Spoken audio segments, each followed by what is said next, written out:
14h59, bientôt 15h. Merci d'être avec nous sur BFM TV. À la une de l'actualité, c'est plus de 10 000 hectares de forêt qui continuent de brûler en Gironde, dont plus de 7 000 dans le secteur de Landiras. C'est le feu le plus difficile à contrôler. Un village va même être évacué du côté de la Teste de Buch. Le feu est en passe d'être maîtrisé. La préfète de Gironde fera un point en fin d'après-midi. Nous retrouverons également Thomas Herman sur place dans un instant. Les évacuations également qui vont avoir lieu cet après-midi dans ce contexte. Nous serons à Ostens, tout près de Landiras, avec Nicolas Coadou et le maire de la commune. Une nouvelle phase d'évacuation de vacanciers et d'habitants est actuellement en cours. Et puis un homme interpellé, 3 personnes mortes après une attaque à l'arme blanche. Ça s'est passé cette nuit à Angers. Les victimes sont jeunes, l'une d'entre elles n'avait que 16 ans. La piste d'une rixe est évoquée. Que s'est-il passé? Tous les détails dans cette édition. 34 degrés à Grenoble, 38 à Toulouse, 39 à Montpellier. Le sud de la France suffoque sous les températures caniculaires. Reportage à suivre dans le Tarn. Météo France a placé en vigilance orange 16 départements. Ils seront même 38 à partir de 16h.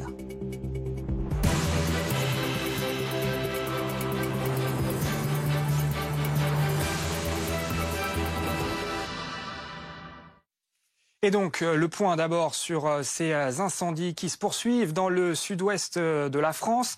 En Gironde, depuis mardi, ce sont déjà plus de 10 000 hectares qui ont brûlé. Plus de 1200 pompiers sont toujours mobilisés dans le département. Le principal foyer dans le secteur de Landiras, dans le sud de Bordeaux. Thomas Herman, vous êtes sur place.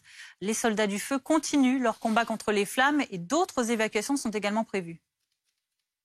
La situation météorologique n'est pas favorable pour les sapeurs-pompiers avec toujours de fortes rafales de vent jusqu'à 40 km/h, une forte température jusqu'à 39 degrés dans le département et surtout un taux d'humidité dans l'air qui est en dessous des 30%, ce qui fait que ce feu progresse mais surtout le vent a tourné.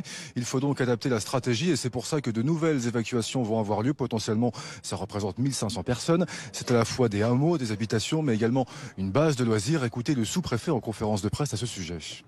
Sur Ostens, on va être là sur les situations qu'on fait sur des volumes à 1500. De toute façon, je pense que les populations avaient déjà compris que le feu se dirigeait dans ce secteur-là, mais voilà, il faut c'est en cours. On communique d'ores et déjà, mais on est en train de mettre en place et prévenir à la fois les populations qui habitent et puis les touristes qui étaient sur ce secteur. Et pour lutter contre cet incendie, 1200 sapeurs-pompiers sont mobilisés sur les 2 incendies dans le département de la Gironde, à la fois à la Teste de Buch, mais également ici dans la commune de Landiras, avec des sapeurs-pompiers au sol, mais également des moyens aériens. 3 Canadair sont à disposition des sapeurs-pompiers ainsi qu'Adage pour lutter contre cet incendie qui n'est toujours pas fixé. La situation qui reste sous surveillance en Gironde dans le secteur de Landiras. Nicolas Coadou, vous êtes à Ostens, village tout près de la ville, avec le maire de la commune, avec des élus locaux également. Et sur place, on attend actuellement des gendarmes pour procéder à l'évacuation de plusieurs centaines de personnes. Absolument, ici tout le monde est sur le qui-vive puisque vous l'avez dit, l'incendie de Landiras continue de progresser. Il est favorisé notamment par des vents qui arrivent vers le sud-ouest. Vous ne le voyez peut-être pas forcément sur ces images, mais ici l'air est extrêmement vicié. Il y a de la fumée partout alors qu'à seulement quelques kilomètres en dehors du nuage, le ciel est bleu, les températures sont caniculaires. L'incendie qui se rapproche donc, c'est pour cette raison que le sous-préfet a ordonné plusieurs évacuations préventives et notamment celle du village d'Ostens. 1500 habitants qui s'apprêtent à être évacués. Nous sommes donc avec le maire d'Ostens. Bonjour monsieur le maire, comment s'annoncent les prochaines heures monsieur le maire ? Alors là, nous avons une cellule de crise à 15 heures qui va débuter avec la gendarmerie, de façon à définir les périmètres d'évacuation. En principe, c'est tout le village et tous les quartiers. Ceci, surtout pour les fumées, puisqu'elles sont suffisamment toxiques. Effectivement, cette nuit a été très compliquée sur Louchas puisque le feu a avancé terriblement. Je précise pour nos téléspectateurs que Louchas, c'est la commune qui se situe à côté, un peu plus proche du feu encore. Exactement. Et donc la direction aujourd'hui de l'incendie se dirige vers Ostens et nous mettons tout en place pour évacuer toute la population. Mais je ne peux pas vous dire encore vers quel secteur nous allons l'évacuer. Ça sera sur les villages alentours, plutôt vers Belin, Saint-Magne, je ne sais pas. Très concrètement, monsieur le maire, comment ça va se passer? Vous allez être avec vos équipes, des gendarmes, vous allez faire du porte-à-porte, maison par maison? Exactement. Il y a des équipes, nous avons des équipes qui ont été rappelées. Elles vont tourner avec... donc ces équipes-là connaissent très bien le territoire. Elles vont tourner avec des gendarmes de façon à passer devant chaque foyer et et leur demander d'évacuer.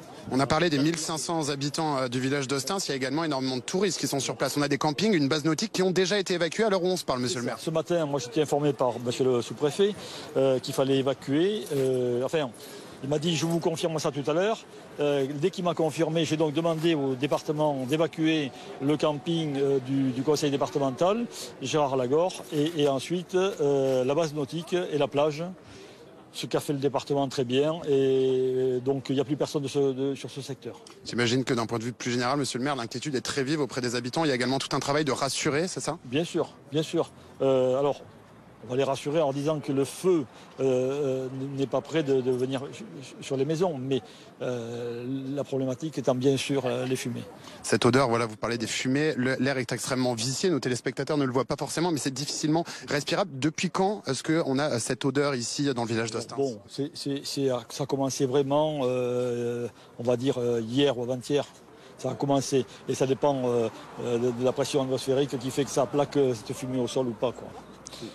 Justement, on a vu les gendarmes qui commençaient à arriver, les évacuations donc qui vont se poursuivre. Juste derrière moi, c'est la salle des fêtes de la mairie d'Ostens. C'est ici qu'une cellule de crise va être en place. Il y a également le sous-préfet qui va venir se rendre sur place pour organiser les évacuations. Donc sur le feu de Landiras, toujours des centaines de sapeurs-pompiers qui sont mobilisés pour faire face au feu avec des renforts aériens, 3 Canadair ainsi qu'un avion d'âge. Vous savez, c'est cet avion qui lâche cette poudre orange qui permet de retarder le feu. Et alors, dans les villages, les services municipaux accompagnés des gendarmes qui vont procéder à des évacuations sous ordre donc du sous-préfet en douceur, comme le sous-préfet l'a demandé, au moins tout l'après-midi. Merci beaucoup Nicolas Coadou. Donc avec Julie Roser, on continue de parler de cette situation très tendue en Gironde avec Sandra Larue qui nous a rejoint. Bonjour. Du service météo de BFM TV, avec des conditions qui continuent à être compliquées dans le secteur. Oui, le département est toujours évidemment placé en vigilance orange. La Gironde toujours avec ces températures qui grimpent, qui ne cessent de grimper. On avait 34 hier, on a 37 aujourd'hui, on attend 39 demain et ça continue de grimper ensuite, 41 degrés pour lundi.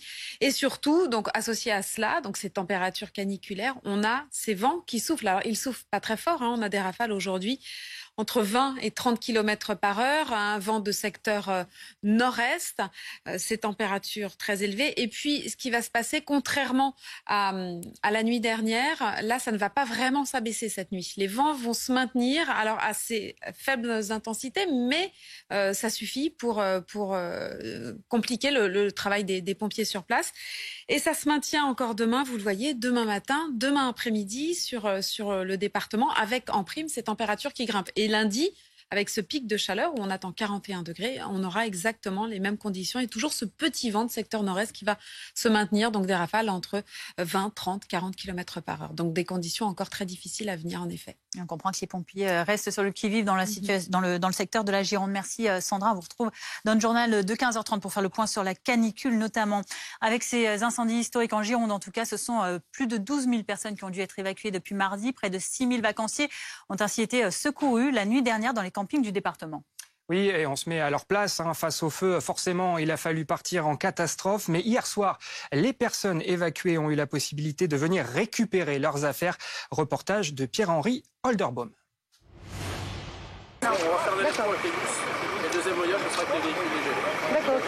Sur le parking du parc des expositions, transformé en refuge, des centaines de sinistrés patientent depuis 3 jours. La nouvelle est tombée. Ils vont pouvoir récupérer leurs affaires abandonnées en urgence sur leur lieu de vacances. Je vais accompagner mes clients jusqu'au camping Le Panorama. Et c'est une personne par famille qui ira là-bas pour récupérer le plus rapidement possible leurs affaires les plus importantes. Des cars ont été réquisitionnés pour faire ces voyages exceptionnels dans plusieurs campings de la région. Escortés par la gendarmerie, les vacanciers s'entassent dans le bus. La fatigue et l'inquiétude se lisent sur leur visage. Mais récupérer leurs affaires est un soulagement. Je suis bien content de pouvoir voir si mes choses sont bien ou ils sont brûlés. C'est un demi-soulagement dans le sens que là, on ne peut pas reprendre nos vélos, nos tentes, etc. C'est juste pour reprendre des affaires d'urgence, disons. À l'arrivée, c'est une course contre la montre qui commence. Certains courent pour gagner du temps, d'autres doivent traverser le camping, car leur emplacement est loin de l'entrée. Ils ont 30 minutes pour rassembler et emporter un maximum d'affaires. Là, il faut que je vide la tente et que je range un peu. Je vais pas pouvoir prendre les sacs quand on n'a pas assez de place. On est censé prendre le même bus qu'on a pris tous ensemble. On a dû vraiment se dépêcher. J'ai pris une petite valise et j'ai mis tout dans la valise, mais j'ai fait au maximum de tout prendre par contre. Tous ont dû faire un choix et laisser des affaires ici, sans jamais savoir s'ils vont pouvoir un jour les récupérer. Et pour continuer de parler de ces incendies, on est avec Yaël Lecras. Bonjour, vous êtes vice-président du syndicat national des sapeurs-pompiers. Merci d'être avec nous dans cette édition. On va revenir évidemment sur l'aspect incendie, sur la manière de lutter contre le feu. Mais d'abord, on en parlait à l'instant, ces évacuations, c'est une partie aussi très importante du travail. C'est une partie fondamentale du travail, protéger d'abord les personnes, bien entendu les biens, mais d'abord les personnes. Et c'est un travail qu'il faut mener en coordination avec la totalité des services publics de secours et la totalité des personnes qui peuvent aider. Je pense aux associations, je pense aux élus locaux. Et cette mise en sécurité des populations est fondamentale de manière à pouvoir faciliter le travail et à les préserver. On voit qu'il y a deux situations un peu différentes actuellement en Gironde. Une situation toujours très compliquée à Landiras, alors qu'à la Teste du Bûche, les pompiers sont en passe finalement de gagner ce combat contre le feu. À Landiras, précisément, quelle est la difficulté que rencontrent les hommes sur le terrain ? Eh bien, la difficulté, c'est l'étendue du feu et sa virulence. Et vous citez là deux feux actuels, mais l'inquiétude, c'est les feux qui pourraient naître de nouvelles imprudences et la multiplicité de ces feux. Donc, d'une part, effectivement, sur un de ces feux, on est en passe il faut rester extrêmement prudent de pouvoir avoir de bons espoirs. Sur l'autre, c'est un peu plus compliqué, mais surtout, il faut rappeler les consignes de sécurité. Pas de mégots, pas de barbecue, vraiment une vigilance extrême de la population, de manière à ce qu'il n'y ait pas de nouveaux départs de feu qui serait une charge supplémentaire à mener, un combat nouveau à mener dans ces circonstances. Alors on a plus de 1200 pompiers qui sont mobilisés dans le département de la Gironde. Ce qu'il faut signaler aussi, c'est qu'il y a une entraide nationale, c'est-à-dire qu'il y a des pompiers d'autres départements qui sont venus en renfort. Il y a même de l'aide venue de l'étranger. Alors oui, les pompiers de Gironde et les pompiers locaux en général, que ce soit dans le sud-ouest ou dans le sud-est, sont les premiers à intervenir. Ils bénéficient de l'aide des départements voisins, mais également de ce qu'on appelle des colonnes de renfort qui sont fournies par les sapeurs-pompiers des autres départements, des autres zones. Il y a des pompiers qui sont arrivés, qui sont en route de la zone nord actuellement pour venir renforcer leurs collègues, soit directement sur les feux de forêt, soit sur la partie urbaine, de manière à ce que les pompiers locaux puissent être dégagés. Il ne faut pas oublier que l'activité courante continue, malheureusement, à une intervention toutes les 7 secondes. Et puis une solidarité européenne. Il faut signaler cette réussite de l'Europe qui est le mécanisme européen de protection civile qui permet à la France de bénéficier de renforts européens. Nous avons des moyens aériens qui nous parviennent de Grèce, d'Italie, et vraiment une solidarité européenne importante qui se met en place pour lutter contre ces incendies dramatiques. Je rappelle que nous avons d'ores et déjà dépassé le bilan de l'an dernier et la moyenne des 10 dernières années en termes de surface brûlée, et nous ne sommes qu'au début de la saison. Voilà, c'est extrêmement dramatique. Et vous faites bien d'alerter sur ce point. Merci beaucoup Yaël Lecras d'avoir répondu à notre question. Vice-président du syndicat national des sapeurs-pompiers. Vigilance totale donc aujourd'hui encore en Gironde, vous l'avez compris, tout comme dans les Bouches-du-Rhône où un incendie a parcouru près de 1500 hectares de végétation. Le feu était parti jeudi de la voie ferrée entre les communes de Tarascon et de Graveson.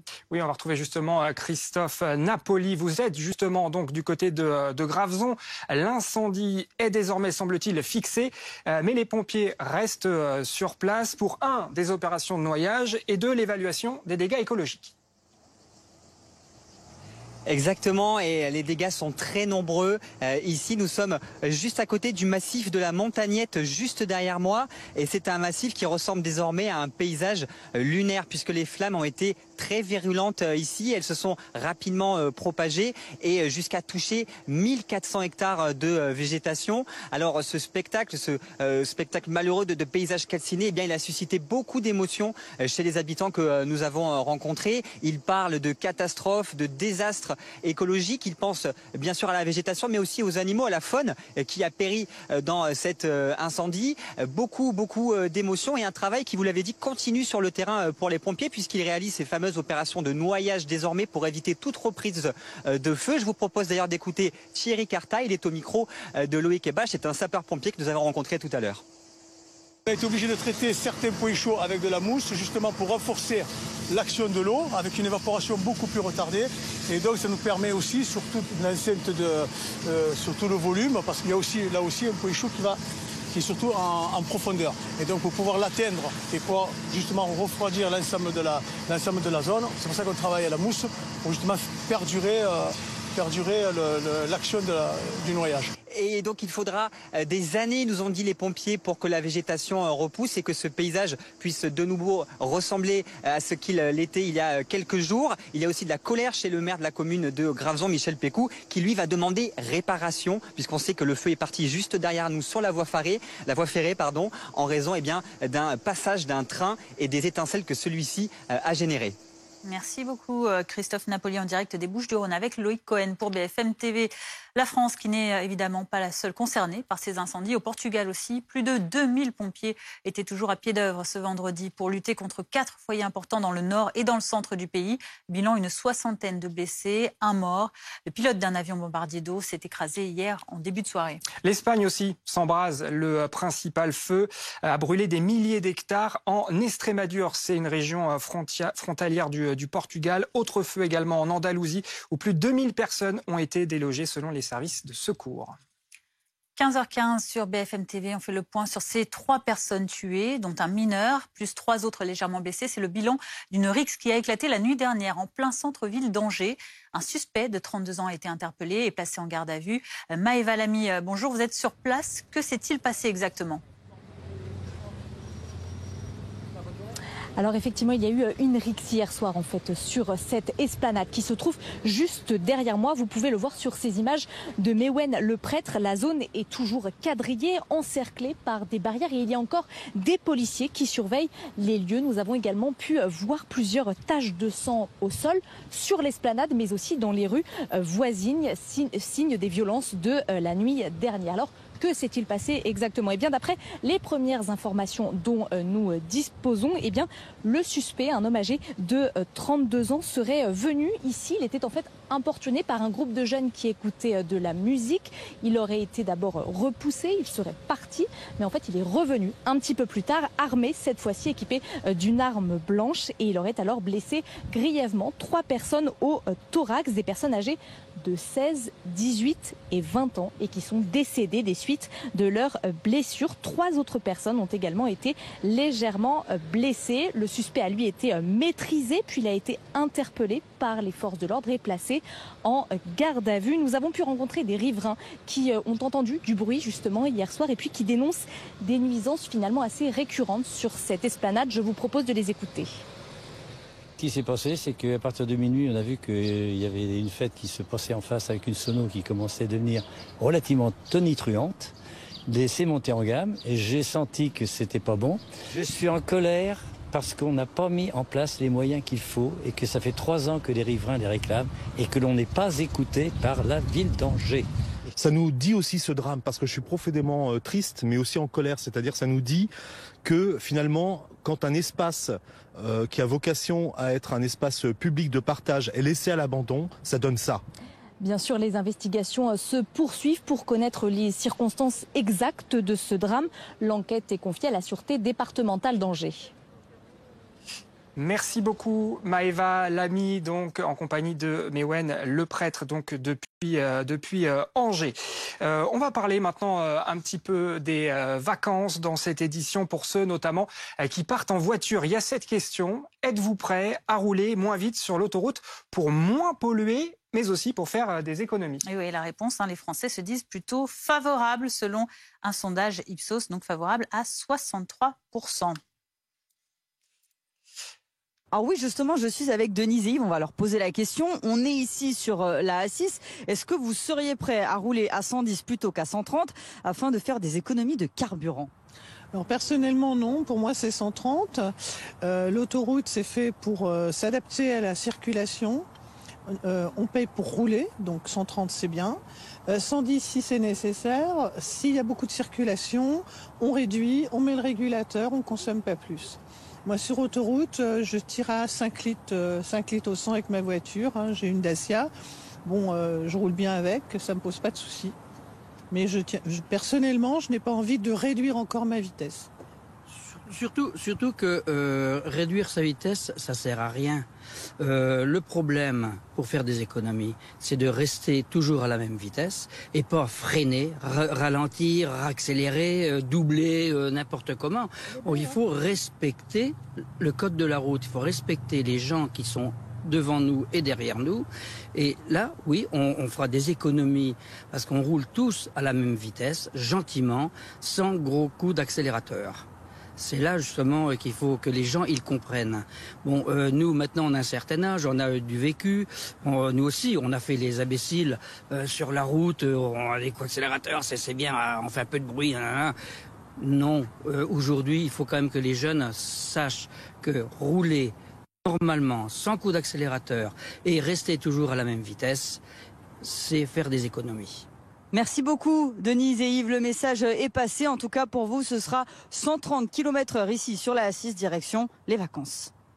Et pour ceux qui avaient choisi de passer leurs vacances en prenant l'avion, attention à ces perturbations. Transavia, la filiale d'Air France, est touchée par un mouvement social à l'appel d'un syndicat d'hôtesses et de stewards autour des salaires. Conséquence très concrète, près d'un tiers des vols sont annulés aujourd'hui, un quart demain. Pour les passagers, c'est évidemment la pagaille. Reportage Jules Boiteau et Florian Porras. Dans ce terminal de l'aéroport d'Orly, des dizaines de voyageurs attendent désespérément. Beaucoup ont appris le jour de leur départ en vacances que leur vol était annulé. On était censé voir ses grands-parents, il y en a un qui est malade. Ça fait 4 mois qu'on a pris les billets, quoi. Ouais, on est dégoûtés, quoi. On a payé le taxi pour arriver, c'est tout un système. On ne pensait pas qu'il y avait autant d'hôtesses de l'air en grève. Et apparemment, il faut que je monte un dossier, on va m'envoyer un mail. Et suite à quoi, il va falloir que je fasse une réclamation. Franchement, c'est la galère. Ce week-end, la filiale low cost d'Air France prévoit l'annulation de près d'un vol sur 3, faute de personnel. 300 des 700 hôtesses et stewards de Transavia réclament une hausse de leur rémunération, plutôt que les primes proposées par la direction. Selon le syndicat du personnel navigant, beaucoup de salariés sont payés en dessous du SMIC légal. La direction de Transavia n'a pas daigné ajuster les salaires en fonction de l'augmentation du SMIC. Ça fait 2 mois qu'on les alerte sur ce problème. Malheureusement, ça tombe forcément pendant les périodes estivales. Nous, tout ce qu'on demande, c'est une grille de salaire écrite et qui sera appliquée directement le 1er janvier 2023. Pour le moment, la grève court jusqu'au dimanche 17 juillet. Mais le syndicat dit réfléchir à une prolongation du mouvement ou à d'autres appels à la grève en août s'il n'est pas entendu. On parle à présent de vos conditions météo pour ces vacances avec cette vigilance orange donc à la canicule dans 16 départements de France à l'heure actuelle. Une vigilance qui va être revue à la hausse, forte hausse. D'ici 16h, on pourrait atteindre les 38 départements. Ce sera confirmé évidemment dans notre bulletin de 16h avec Alexandra Larue notamment. Le sud-ouest est particulièrement en train de suffoquer actuellement. Reportage dans le Tarn. Guillaume Barqui, Clément Gauvin, Antoine Forestier et Amine Mohamed. À l'ombre de cette toile, ils sont venus profiter d'un moment de fraîcheur sur le Tarn. Pour passer sous les ponts d'Albi. Avec 38 degrés en plein après-midi, difficile de parcourir la ville rouge à pied ou à vélo. Ces vacanciers et habitants ont donc opté pour une... La canicule devrait gagner la moitié nord du pays. 15h24 sur BFM TV. Restez avec nous. Dans quelques instants, on va revenir sur ces incendies en Gironde. Plus de 10 000 hectares de forêt qui sont partis en fumée. Le secteur de Landiras continue. Le thermomètre va continuer de grimper ce week-end. Quant à la journée de lundi, elle pourrait être la plus chaude jamais enregistrée en France. On va sur de très nombreuses régions dépasser les 40 degrés à l'ombre. Donc c'est peut-être ça le phénomène le plus marquant. La vague de chaleur s'est installée déjà depuis quelques jours, voire plus d'une semaine sur certains secteurs. On dépasse souvent les 35 et on varie entre 35 et 38 degrés en cette fin de semaine. Et selon ce spécialiste, cet épisode est loin d'être le dernier de l'été, ni même du mois de juillet. Quand on regarde les modèles météo à long terme, eh bien, de nouvelles vagues de chaleur sont prévues sur la France après le 23 et le 24 juillet. Donc voilà, on n'est pas quitte avec ces épisodes de forte chaleur. En début de semaine prochaine, la canicule devrait gagner la moitié nord du pays. 15h24 sur BFM TV. Restez avec nous. Dans quelques instants, on va revenir sur ces incendies en Gironde. Plus de 10 000 hectares de forêt qui sont partis en fumée. Le secteur de Landiras continue notamment d'inquiéter. Un village doit même être évacué. Point complet dans quelques instants.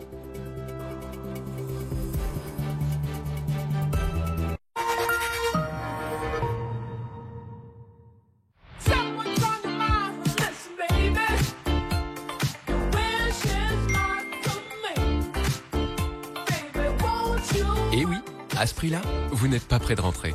Promo vacances. Petit prix, grandes vacances. Chez Promo Vacances, la République Dominicaine est à partir de 890. La République Dominicaine est à partir de 899 €, tout compris. Aujourd'hui, on part en vacances. Là, maman contrôle la voiture. Là, papa programme la route avant de partir. Là, ma soeur met tous les bagages dans le coffre. Et comptez sur moi pour qu'on s'arrête toutes les 2 heures. Un départ, ça se prépare. Tous nos conseils sur zerotraca.mma. Écoutons les questions de nos enfants. Pourquoi il est malade? Pourquoi on ne peut pas le soigner? Pourquoi il travaille? Pourquoi ils vont pas à l'école? Pourquoi elle pleure? Pourquoi elle n'a rien à manger? Nos enfants sont témoins de la souffrance des autres enfants. Il est temps de les écouter.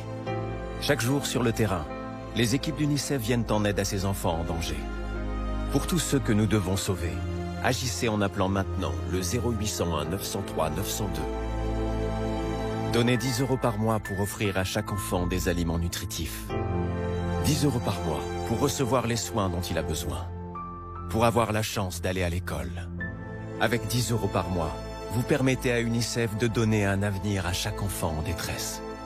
C'est des enfants comme moi. Il faut les aider. Appelez dès maintenant le 0801 903 902. Merci.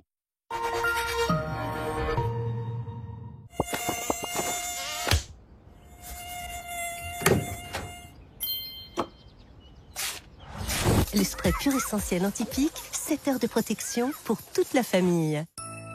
Pur Essentiel, l'efficacité à l'état pur.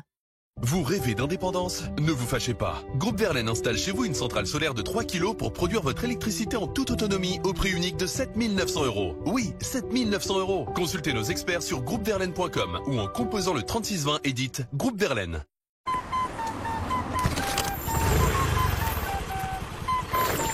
Mais madame, j'ai l'habitude, hein. Je suis pas folle. Je l'avais rangée, elle a dû sortir et se remettre toute seule dans la roue.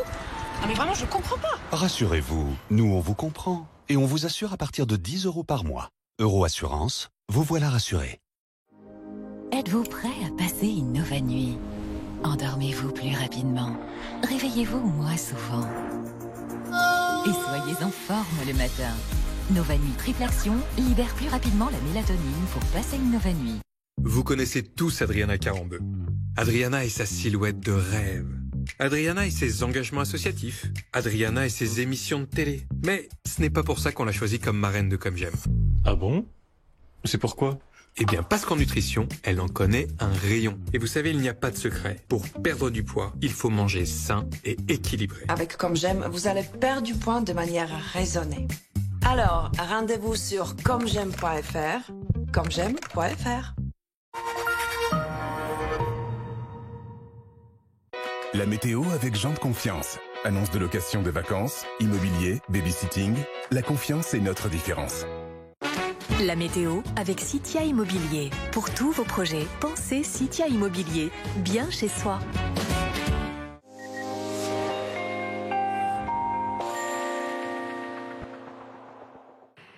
Prudence pour ces prochaines heures avec cette canicule toujours en cours donc sur les départements du sud, mais la chaleur qui va investir également les régions les plus au nord. On a toujours 16 départements en orange en raison de ces très fortes chaleurs de jour comme de nuit. Regardez les températures de ce samedi jusqu'à 40 degrés localement plus au sud et ensuite on a ce dégradé avec quand même des valeurs extrêmement élevées, 30 à 34 degrés sur la moitié nord. Ce sera un petit peu plus frais, entre guillemets, évidemment, sur les régions les plus au nord. Demain matin, du plein soleil, toujours un petit peu de vent, Mistral, dans la vallée du Rhône, notamment sur la façade atlantique aussi, du grand soleil dans l'après-midi.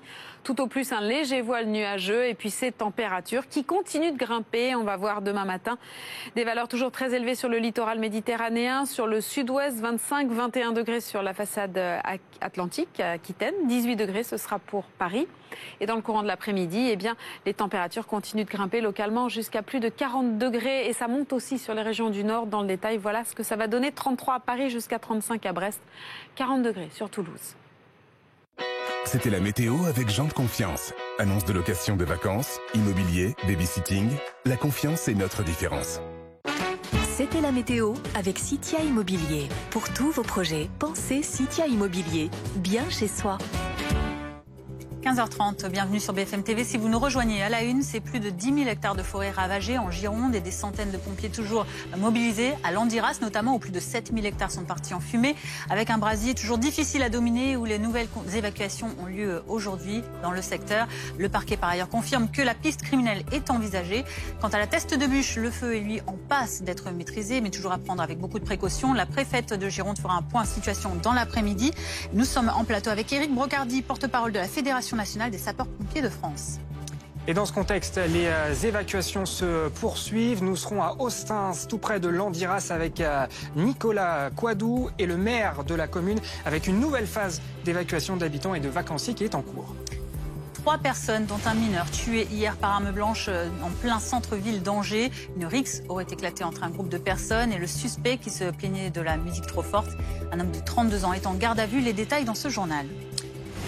Et vous l'avez compris, c'est la canicule dans l'Hexagone. Après 2 jours de répit dans le nord, les températures pourraient battre des records un peu partout lundi. Dans le sud-ouest, le mercure est resté très haut aujourd'hui. 16 départements sont actuellement en vigilance orange canicule. On va même passer à 38 à partir de 16h.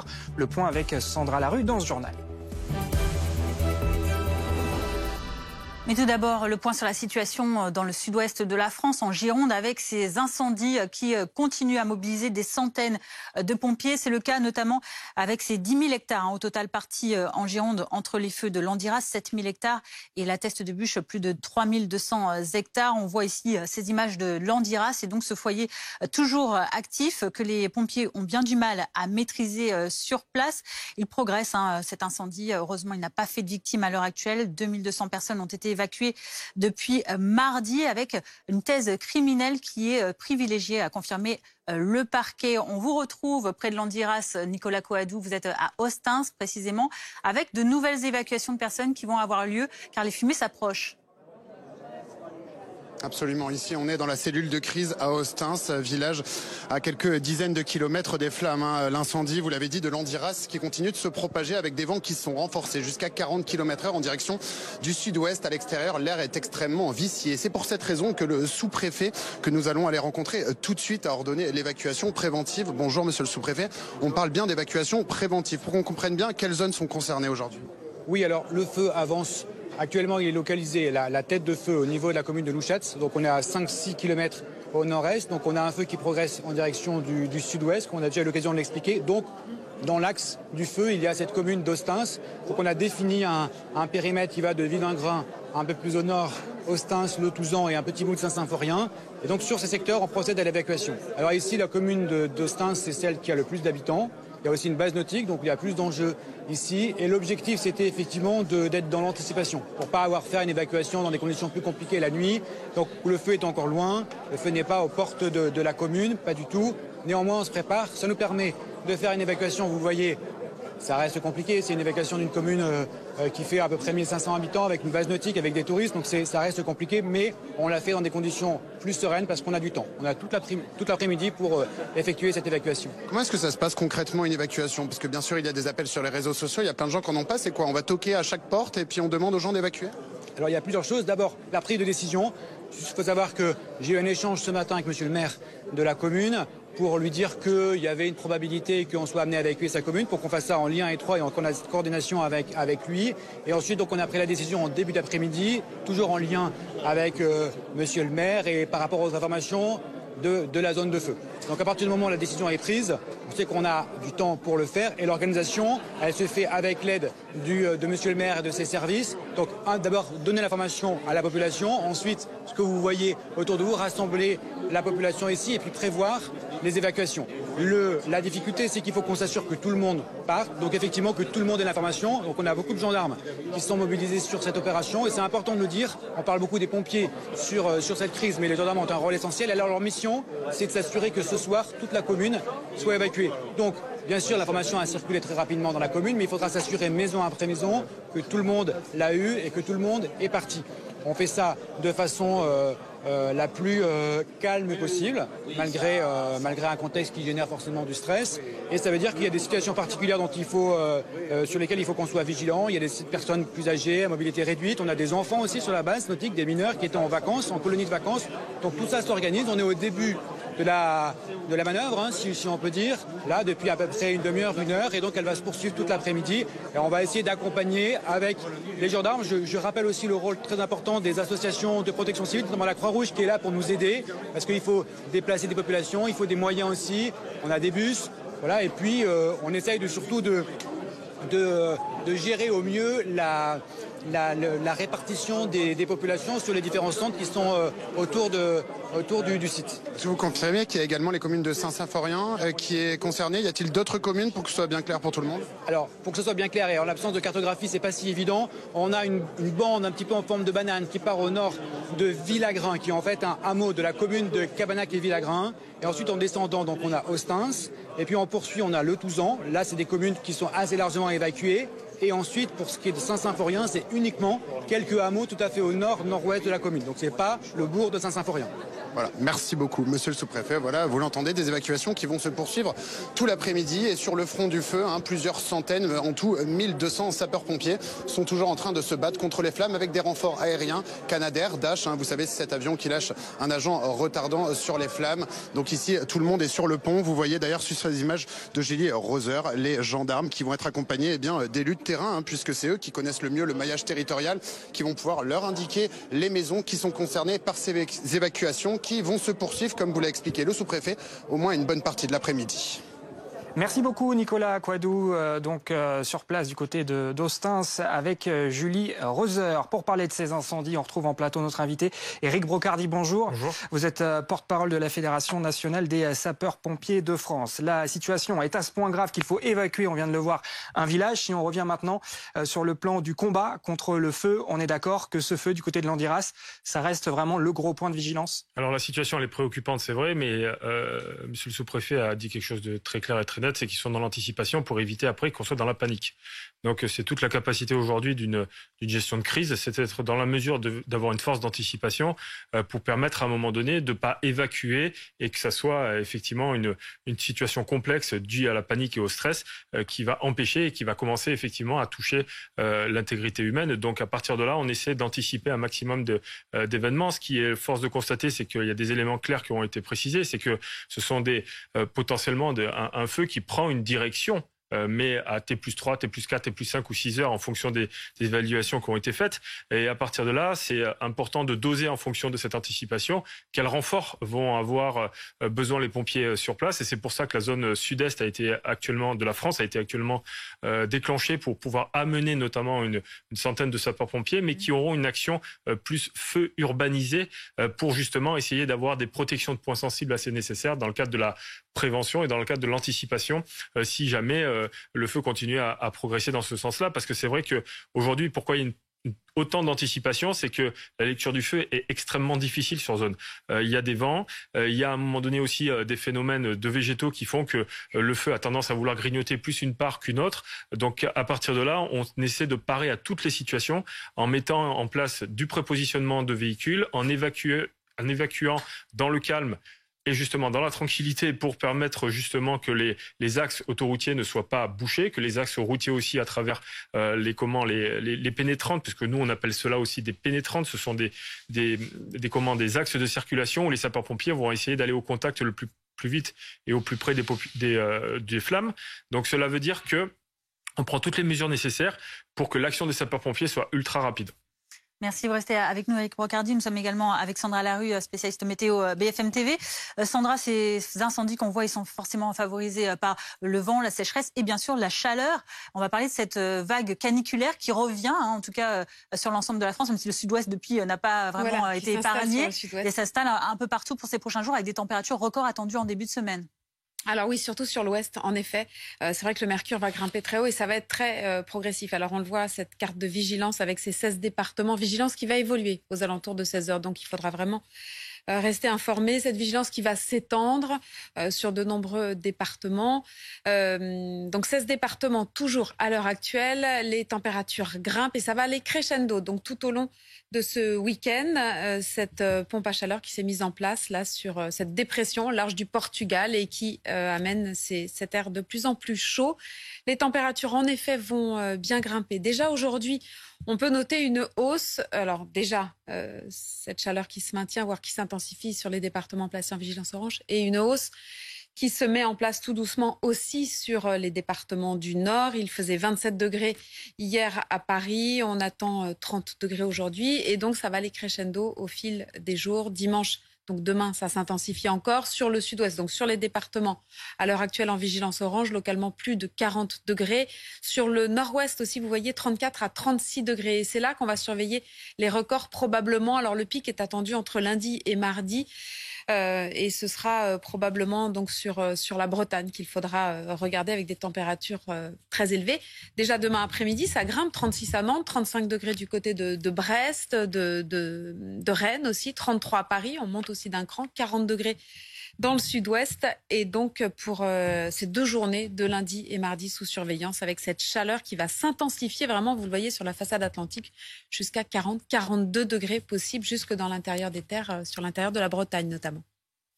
Merci beaucoup Sandra Larue pour ces précisions. On reviendra évidemment sur la situation caniculaire en France, sur les incendies.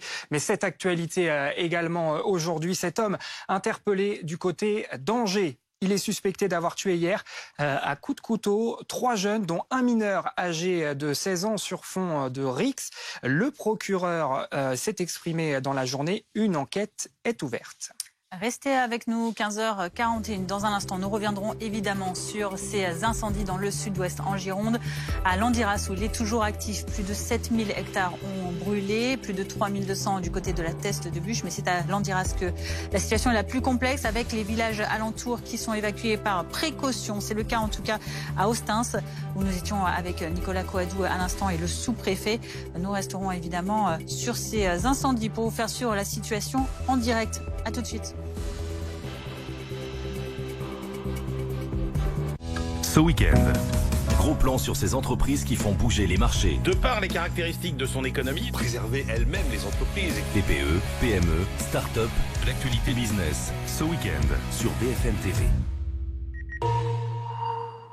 Propriétaire ou bailleur, gagnez en confort devant votre programme avec Groupe Verlaine. Isolation thermique par l'extérieur avec aide de l'État.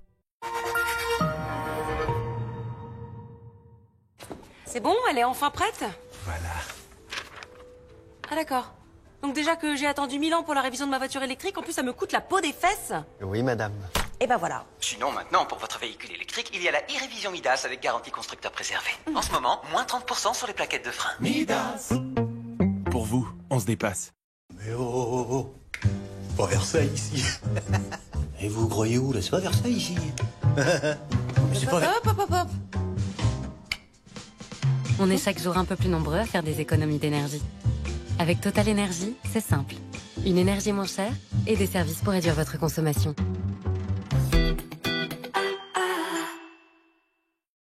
Hola papa, je t'appelle pour te dire que je t'ai envoyé un peu d'argent. Parce que je veux vraiment que tu sois là le jour de mon mariage pour danser avec moi.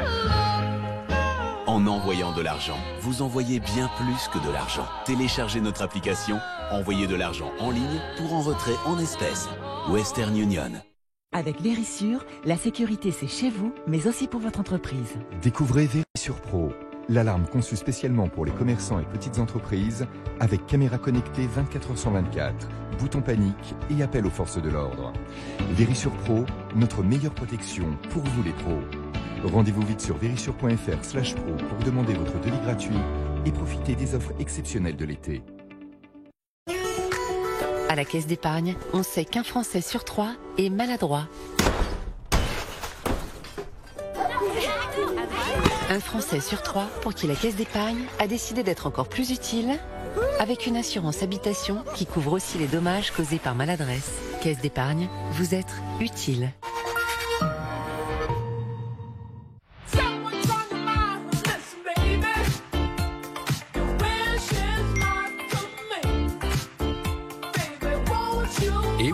À ce prix-là, vous n'êtes pas près de rentrer.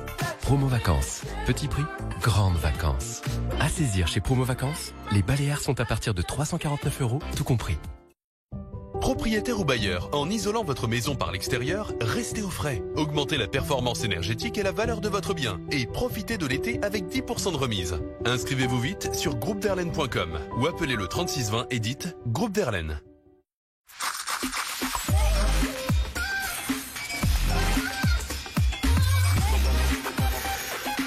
Frisk, rebooste-toi. Maintenant, triple fraîcheur pour 2 heures d'haleine fraîche avec Frisk Clean Breath. Rendez-vous sur BFM Alsace, votre chaîne d'infos 100% locale, pour tout savoir près de chez vous, dans le Bas-Rhin, dans le Haut-Rhin et les départements frontaliers. L'actualité, votre météo, trafic, sport, 24 heures sur 24 et 7 jours sur 7 sur votre télé et votre smartphone. Retrouvez BFM Alsace, canal 30 de la TNT, sur les box et applications gratuites. Info locale, service, proximité. SFR présente le séjour idéal chez Papy et Mamie. C'est une bonne Wi-Fi pour que les petits-enfants puissent jouer à leurs réseaux sociaux. Regardez, Chloé a fait un live avec un influenceur de fou. Nous aussi, on peut en avoir des influenceurs là. C'est Ronaldo.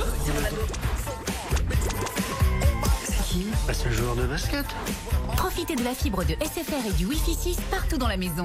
Et nouveau, avec la solution Internet garantie, restez connectés lors de votre déménagement. SFR, enjoy. 15h45 sur BFM TV. Merci d'être avec nous. À la une, c'est plus de 7000 hectares de forêt qui brûlent, qui continuent de brûler dans le secteur de Landiras. C'est l'incendie le plus important, le plus menaçant en Gironde. De nouvelles évacuations ont lieu aujourd'hui après 5 jours de bataille contre les flammes dont l'origine pourrait être criminelle. Ce sont des feux de forêt particulièrement agressifs qu'affrontent actuellement les pompiers en Gironde. Sur le terrain, près de Landiras, nos équipes d'envoyés spéciaux ont pu suivre les pompiers de l'armée de l'air qui renforcent les effectifs. Pierre Barbien, Domiti Berthaud et Emmanuel Binet. C'est à bord de ce 4x4 que nous embarquons, aux côtés de ces pompiers qui doivent intervenir au plus vite pour maîtriser un incendie à proximité du port de Cazaux.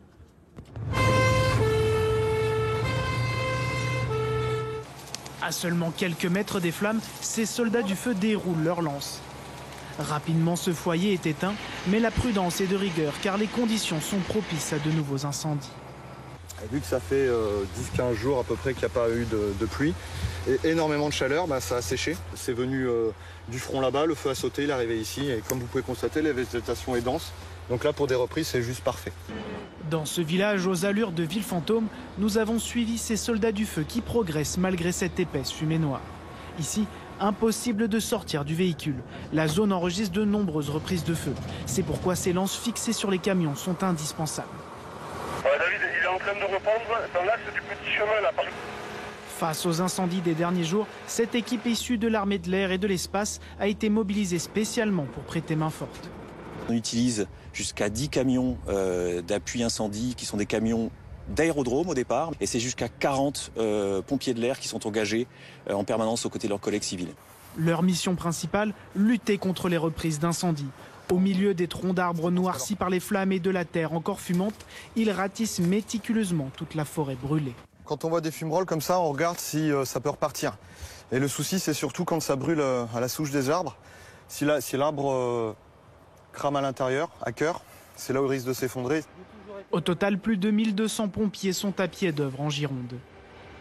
Pour parler de la situation, notre invité est toujours avec nous, Éric Brocardi, porte-parole de la Fédération nationale des sapeurs-pompiers de France. On comprend dans ce reportage à quel point aussi les moyens aériens sont importants dans la lutte contre les flammes. C'est une certitude. Aujourd'hui, on ne pourra rien faire sans les moyens aériens, comme on ne pourrait rien faire aussi si au sol, on ne venait pas appuyer justement les largages des moyens aériens, parce qu'aujourd'hui, c'est une réelle coordination entre le sol et la terre, pour tout simplement essayer à chaque fois d'avoir une action efficace et approfondie dès lors qu'il y a un largage. D'où le fait d'avoir aussi en l'air des moyens aériens qui coordonnent par des aspects de commandement justement l'articulation entre le sol et l'air pour permettre justement à la fois, un, de mettre en sécurité le personnel, deux, de bien cibler les axes de priorité de largage et troisièmement, de pouvoir venir appuyer ce qui a été fait par les moyens aériens pour permettre justement de continuer à progresser vers l'extinction du feu. Mais aujourd'hui, on a l'impression que c'est un travail qui va durer, et c'est une réalité. C'est un travail qui va durer. C'est du travail de fourmi, avec tous les renforts qui sont mobilisés encore aujourd'hui, et sur lesquels, depuis l'Île-de-France, depuis la zone sud-est, il va y avoir encore des pompiers qui vont arriver en masse pour permettre justement une rapide extinction avant que on puisse avoir plus assez de force pour pouvoir continuer. Mais aujourd'hui, c'est pas le cas.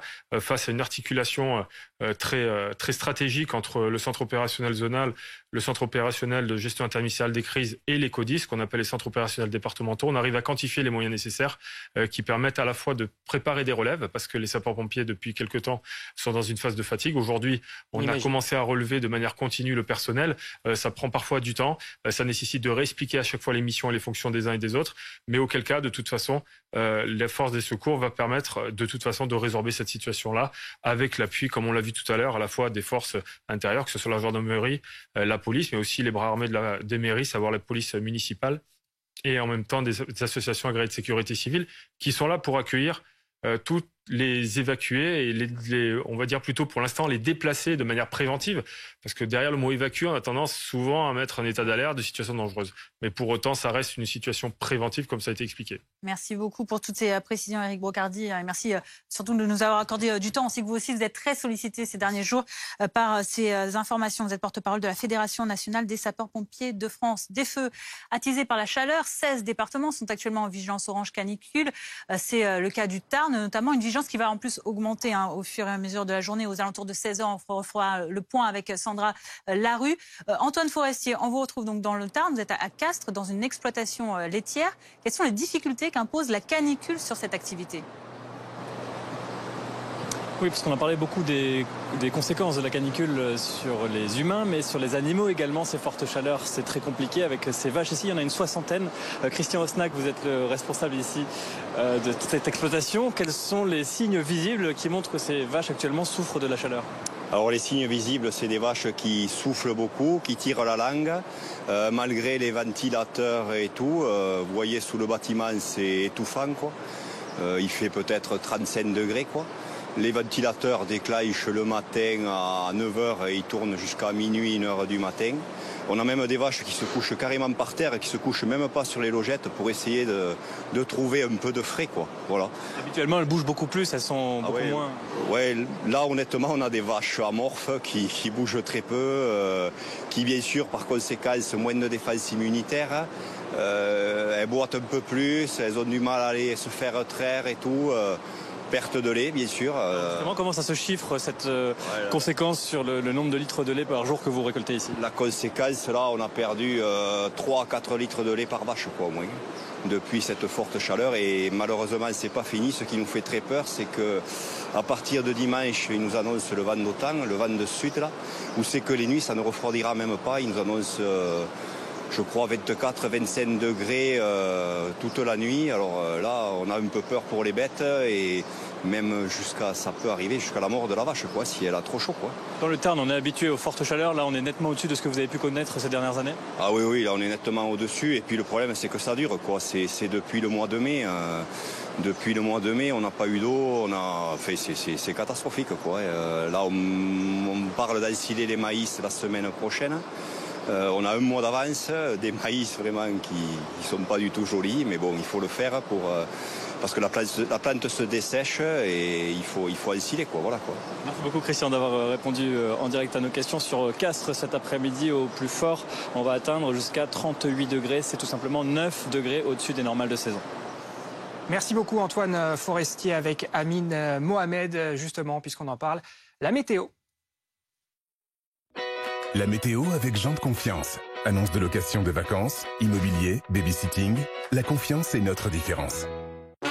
La météo avec Citia Immobilier. Pour tous vos projets, pensez Citia Immobilier. Bien chez soi.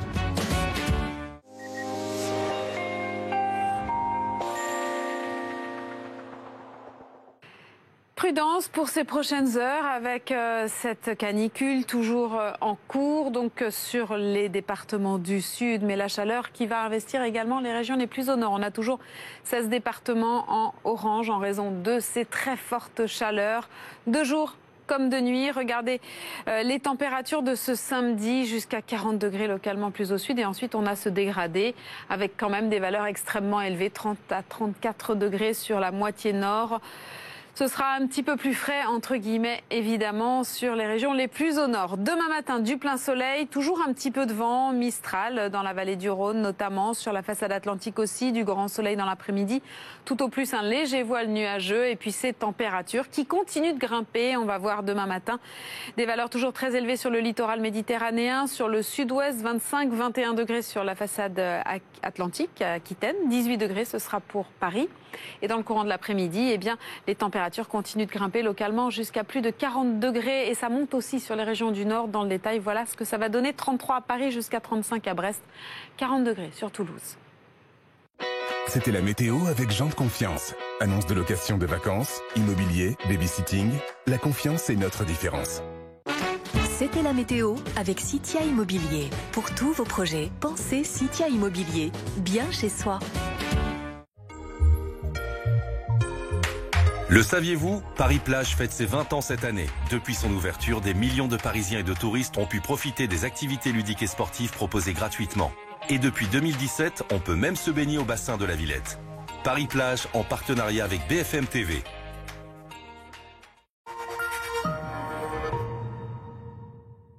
La tagliatelle, elle coûte pas d'oseille. Mon petit chocolat préféré. Chez moi, ils aiment tout ça.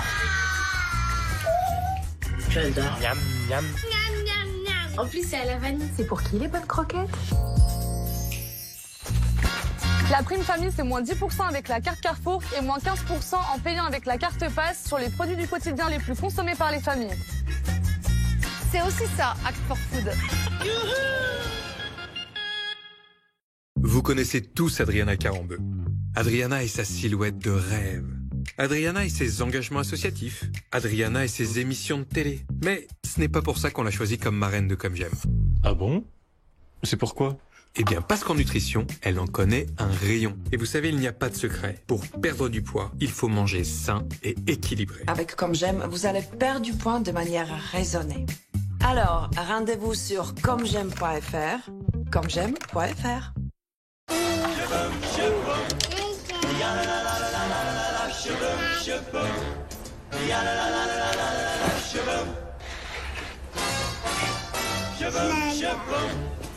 Avec nos experts, concevez une cuisine qui vous ressemble. En magasin ou depuis votre canapé. Prenez rendez-vous sur Ikea.fr.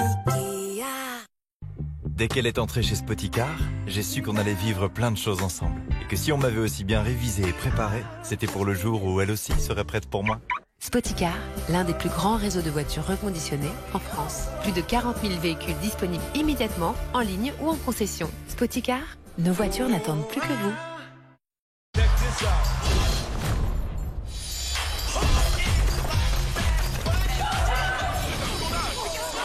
Scandale. Et Scandale pour hommes. Et découvrez Scandale les parfums. Les nouvelles intensités de Jean-Paul Gaultier.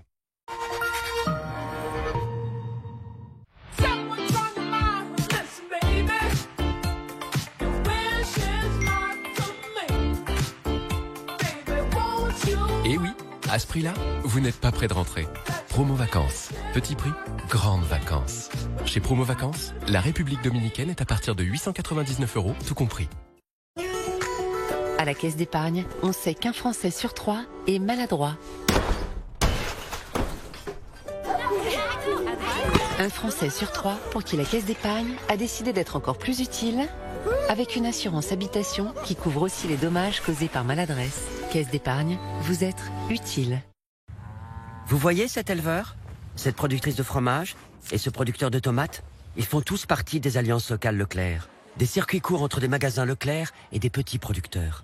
Aujourd'hui, il y a 15 000 alliances locales pour développer leur activité. Parce que défendre les filières agricoles françaises, ça commence en local. Leclerc. Master Coach par Terraillon, la balance connectée pour vous aider à perdre du poids. Avec Master Coach, suivez l'évolution de vos masses corporelles jour après jour. Restez connecté à votre bien-être avec Master Coach par Terraillon. Retrouvez Master Coach sur terraillon.com.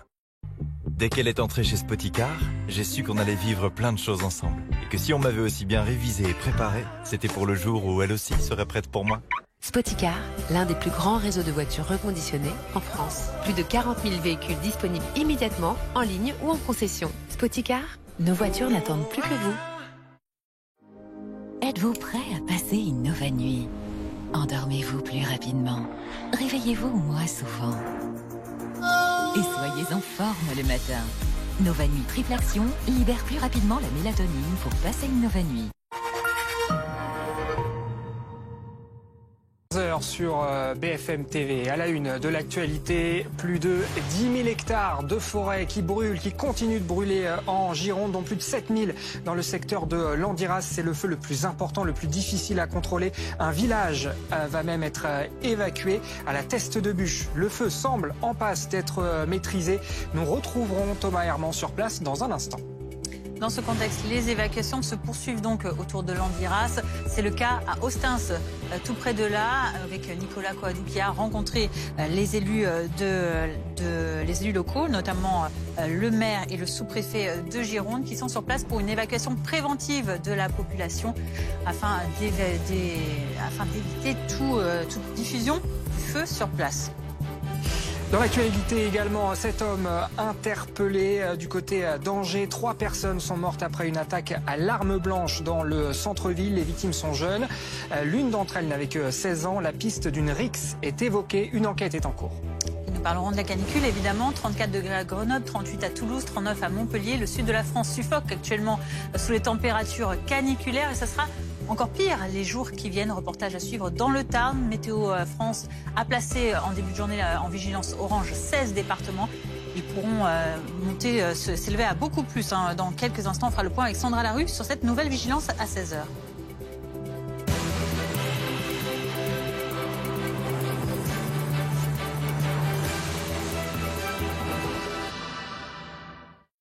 La priorité, c'est donc d'abord ces incendies qui se poursuivent dans le sud-ouest de la France. En Gironde, depuis mardi, ce sont déjà plus de 10 000 hectares qui ont brûlé. Plus de 1200 pompiers sont toujours actuellement mobilisés dans le département. Le principal foyer, il est dans le secteur de Landiras, au sud de Bordeaux.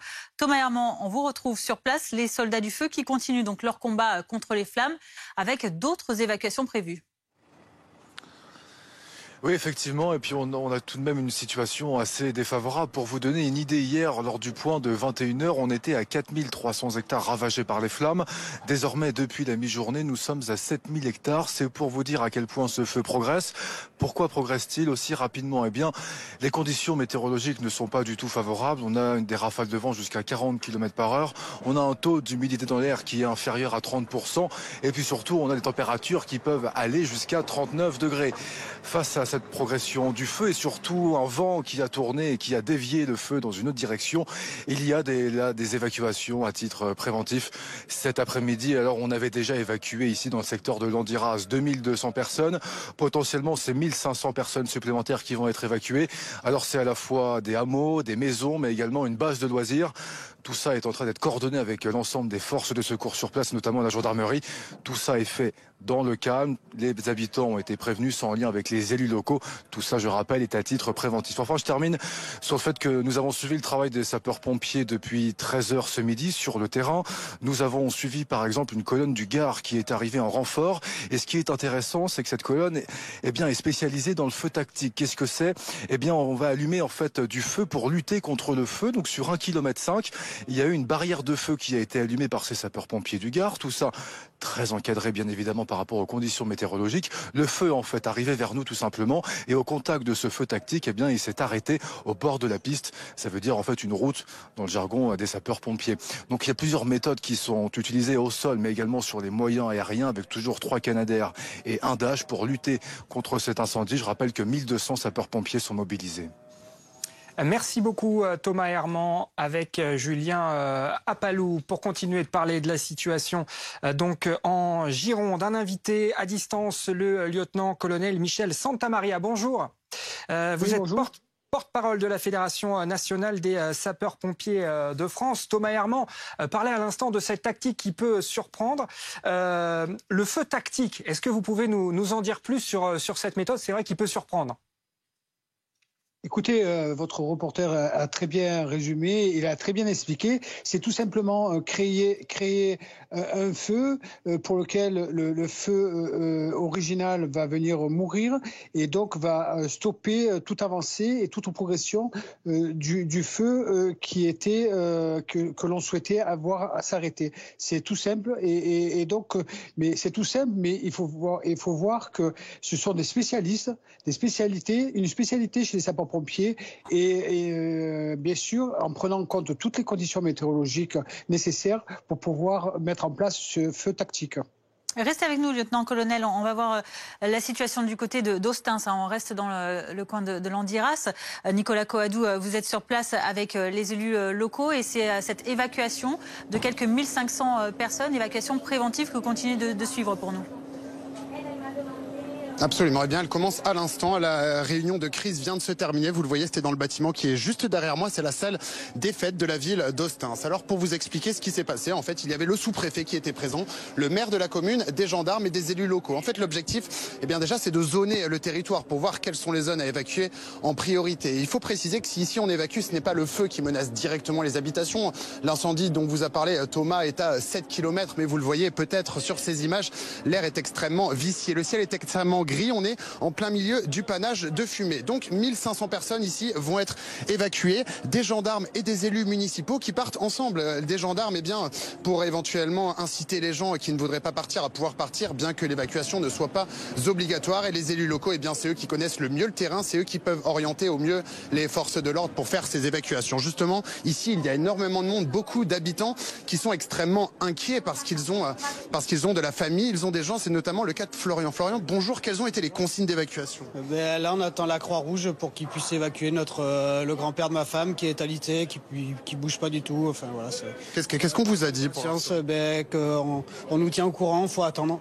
Donc voilà, on est assez inquiets quand même. Donc, vous, pour qu'on comprenne bien, vous êtes sur la commune, c'est ça? Vous êtes à quelques kilomètres? De Bosse, à 4 km et quelques du feu, quoi. Donc, c'est quelque chose que je l'ai déjà vu, on le voit peut-être assez mal à l'image, mais il y a de la fumée un petit peu partout, j'imagine, c'est très inquiétant. Ouais, c'est inquiétant, puis après sa grand-mère aussi a un peu de mal à respirer, donc c'est assez inquiétant quand même. Ouais. Merci beaucoup Florian. Beaucoup, avec impatience, la Croix-Rouge. Voilà, donc on attend la Croix-Rouge, en attendant les gendarmes ainsi que les élus locaux, comme je vous l'expliquais, sont déjà partis pour faire le tour. En tout, 1500 personnes à évacuer sur cette commune, mais ce n'est pas tout, il y a également d'autres communes à proximité, un maillage extrêmement précis. L'évacuation, elle a été ordonnée par le sous-préfet. Je rappelle que c'est une évacuation préventive. Le feu ne menace pas, à l'heure où on se parle, directement les habitations.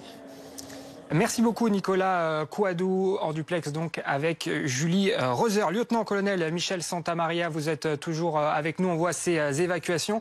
On est là dans le préventif parce que le feu dans le secteur de Landiras, eh bien, il continue à gagner du terrain. Pourquoi c'est si difficile sur place pour les pompiers eh bien, de mener ce combat et de le gagner finalement, pourquoi pas? Très difficile parce que vous l'avez rappelé à plusieurs reprises, dans les 330, on a un taux d'hygrométrie inférieur à 30%, on a un vent supérieur à 30%, et donc toutes les conditions sont requises pour que ce feu se développe rapidement, et à chaque fois, avec les sautes que peut générer ce vent, on est, pour le commandant des opérations de secours, il lui est imposé de redéployer son dispositif et donc d'aller rechercher la tête du feu un peu plus loin, tout en resserrant ses flancs, c'est-à-dire ses flancs droits, ses flancs gauches, pour que la tête de feu soit suffisamment courte et suffisamment étroite pour pouvoir mettre les moyens nécessaires et l'arrêter. Mais c'est toujours difficile puisque le vent contrarie les éléments qui doivent être mis en place sur le terrain. Est-ce qu'il faut craindre de nouveaux départs de feu, éventuellement, selon les informations dont vous disposez évidemment, dans ces conditions, avec notamment les températures caniculaires qui vont se poursuivre ces prochains jours? Et surtout, en plus, comme je le disais précisément, ce vent qui n'arrête pas de changer d'orientation et donc qui génère d'autres feux et d'autres sortes de feux, et donc ce qui est quantifié comme un feu complexe pour le commandant des opérations de secours, puisqu'il est obligé d'adapter à chaque fois son dispositif en fonction de ce vent qui contrarie son idée de manœuvre. Merci beaucoup, lieutenant-colonel Michel Santamaria. Je rappelle que vous êtes porte-parole de la Fédération nationale des sapeurs-pompiers de France. Pour faire le point donc de ces incendies du côté de Landiras, mais toujours en Gironde, il y a aussi cet autre incendie du côté de la Teste de Buch qui lui semble stabilisé. On reste très prudent. Dans ce secteur, le feu a ravagé plus de 3000 hectares, mais les sapeurs-pompiers semblent donc avoir pris le dessus, mais il reste évidemment, vous le voyez, sur le qui-vive. Sandra Larue, journaliste météo BFM TV, est avec nous. On a vu avec notre invité à l'instant que les conditions sont assez difficiles dans le sud-ouest. Qu'est-ce qui complique la tâche des pompiers sur place de manière météorologique? C'est cette absence de pluie depuis des semaines et des semaines, donc cette végétation extrêmement sèche.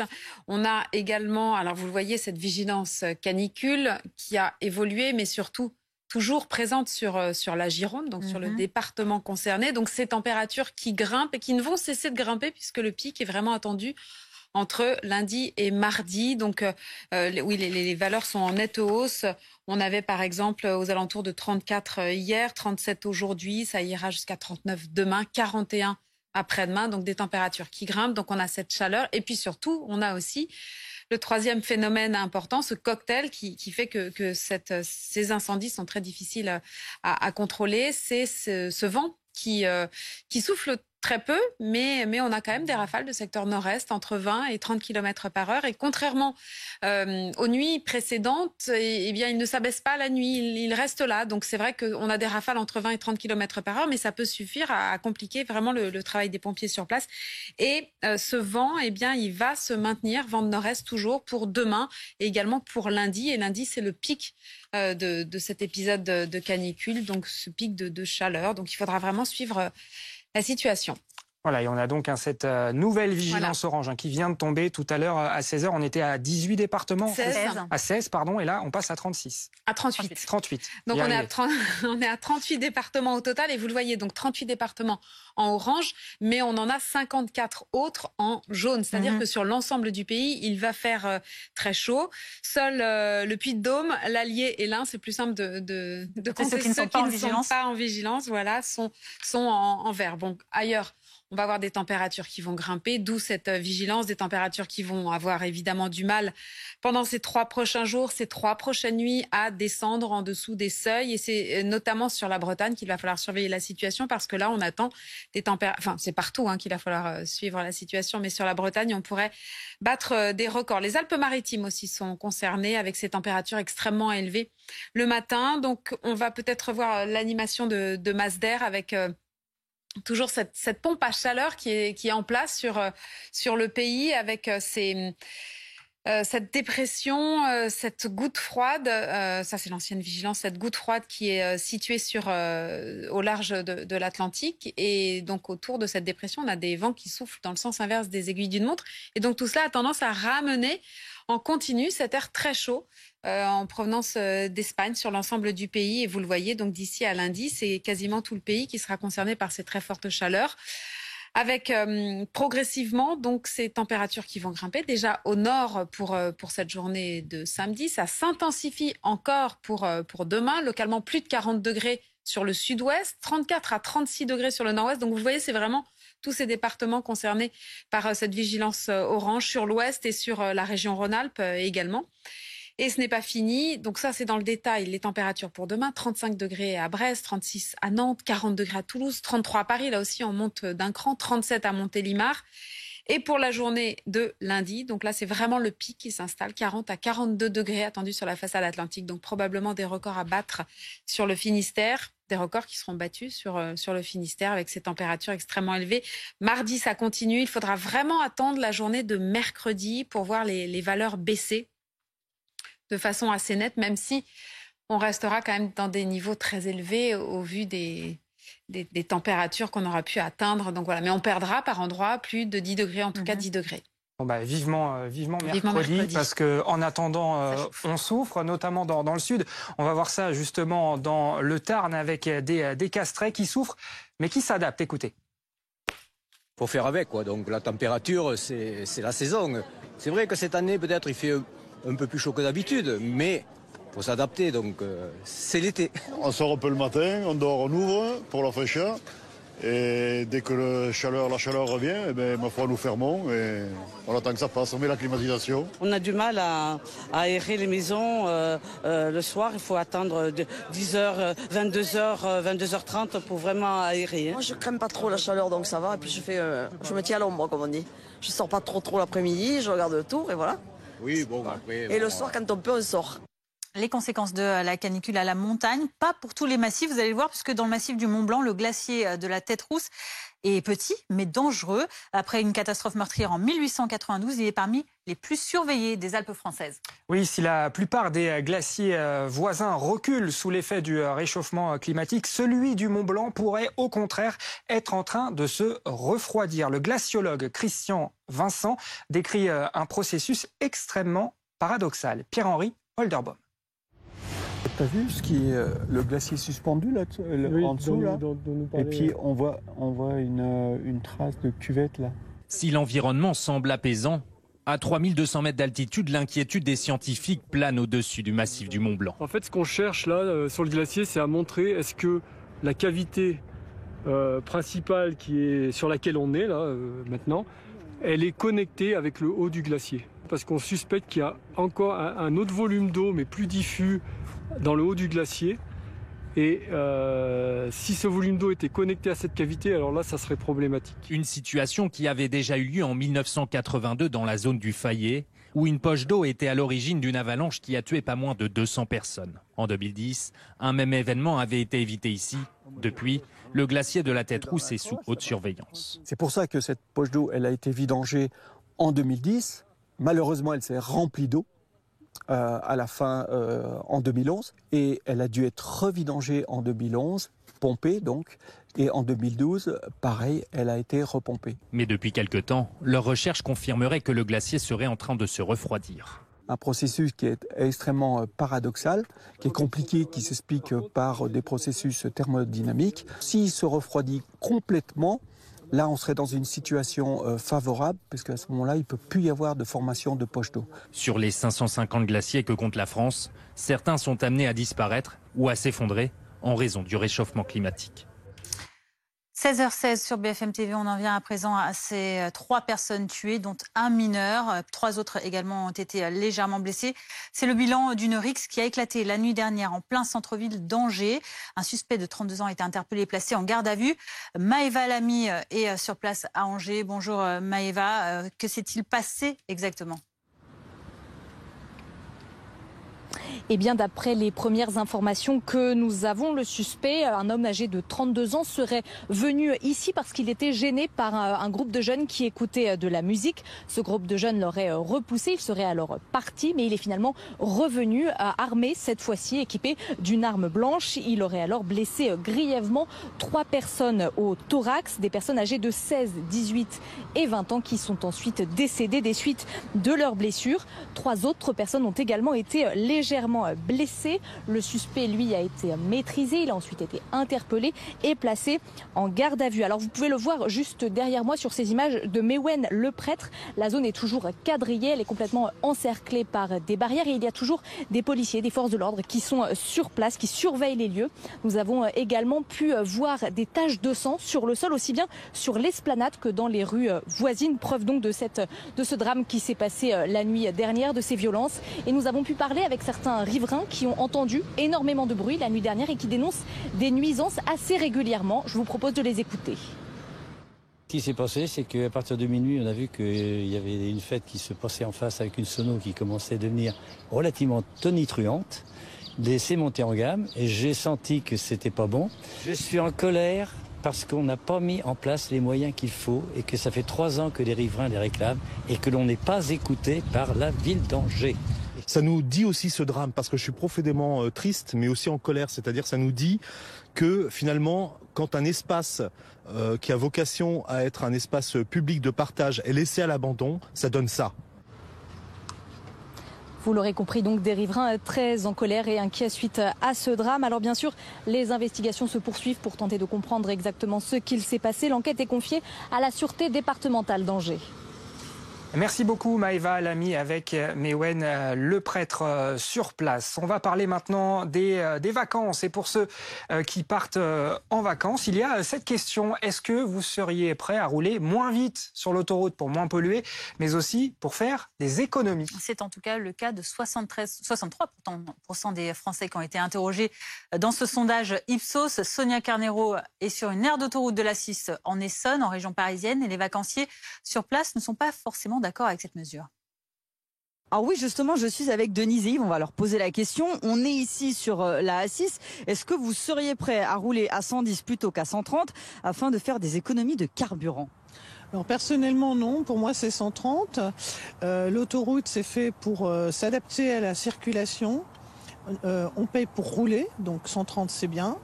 110 si c'est nécessaire. S'il y a beaucoup de circulation, on réduit, on met le régulateur, on ne consomme pas plus. Moi sur autoroute, je tire à 5 litres au 100 avec ma voiture. J'ai une Dacia. Bon, je roule bien avec, ça ne me pose pas de soucis. Mais personnellement, je n'ai pas envie de réduire encore ma vitesse. Surtout que réduire sa vitesse, ça sert à rien. Le problème pour faire des économies, c'est de rester toujours à la même vitesse et pas freiner, ralentir, accélérer, doubler n'importe comment. Bon, il faut respecter le code de la route, il faut respecter les gens qui sont devant nous et derrière nous. Et là, oui, on fera des économies parce qu'on roule tous à la même vitesse, gentiment, sans gros coups d'accélérateur.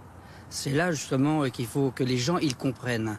Bon, nous maintenant on a un certain âge, on a du vécu. Nous aussi, on a fait les imbéciles sur la route. On a des coups d'accélérateur, c'est bien, on fait un peu de bruit. Non, aujourd'hui, il faut quand même que les jeunes sachent que rouler normalement, sans coup d'accélérateur et rester toujours à la même vitesse, c'est faire des économies.